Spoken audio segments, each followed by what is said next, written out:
আচ্ছা, এমডি সাজ্জাদুল বলছে ভাইয়া আমি বড় হয়ে আপনার মতো হতে চাই, আপনি অনেক ভালো। না সাজ্জাদ, আমরা কখনোই চাই না তুমি বড় হয়ে আমার মতো হও। আমরা চাই বড় হয়ে তুমি আমার থেকেও বড় হও। কারণ তোমরা ফিজিক্সে আদি বেগ শেষ বেগ পড়ছো না? আমি এটা সবসময় বিশ্বাস করি, একজন টিচারের শেষ বেগ যেটা, একজন স্টুডেন্টের আদি বেগ সেটা। আমি যেখানে আমার নলেজ লেভেলটা শেষ করি সেখান থেকেই তোমরা শুরু করো। তো অবশ্যই তোমরা আমার থেকে বড় হবা, এটা একটা ইস্যু। আরেকটা ইস্যু হচ্ছে, ধরো আমি দুনিয়াকে দেখি, বই পড়ে দেখি, মুভি দেখে দেখি, অনেক মানুষের সাথে মিশে দেখি, অনেক মানুষের সাথে মিশতে, সে দুনিয়াকে আমি তোমাদের থেকে একটু ব্রড রেঞ্জে দেখি, বুঝছো? এবং তোমরা আমার ঘাড়ের উপর দাঁড়ায় দুনিয়া দেখছো।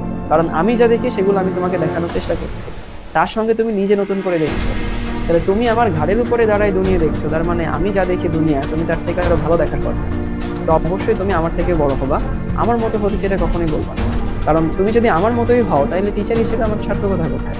আমি সবসময় চাই তুমি আমার থেকে বড় হও, আমাকেও ছাপাই যাও। মানুষ যেন বলে যে সাউন্ড রেজার কি অ্যাচিভমেন্ট আছে সেটা অন্য issue, but as a teacher sound raiser কি অ্যাচিভমেন্ট সেটা কিন্তু মানুষ তোমাকে দিয়ে জাজ করবে। মানে আমি কি করছি, আমি কোন পরীক্ষায় কি হয়েছি, কোথায় আছি, দেশের কোন বড় পদে আছি না না আছি, সেইগুলো আমার পার্সোনাল অ্যাচিভমেন্ট, ব্যক্তি sound razor. But teacher sound razor achievement তোমাকে দিয়ে জাজ করবে। তো তুমি যদি ভালো করো তাইলে আমি ভালো অ্যাজ এ টিচার, তুমি যদি ভালো না করো অ্যাজ এ টিচার আমি ভালো না। তো সবকিছু তোমার উপরে, এই দায়িত্বটা তোমার উপরে দিয়ে দিলাম। সো আমার মতো হওয়া লাগবে না, আমার থেকেও বড় হবা, আমার থেকেও আরো আমাকেও ছাপাই যাবা, ঠিক আছে?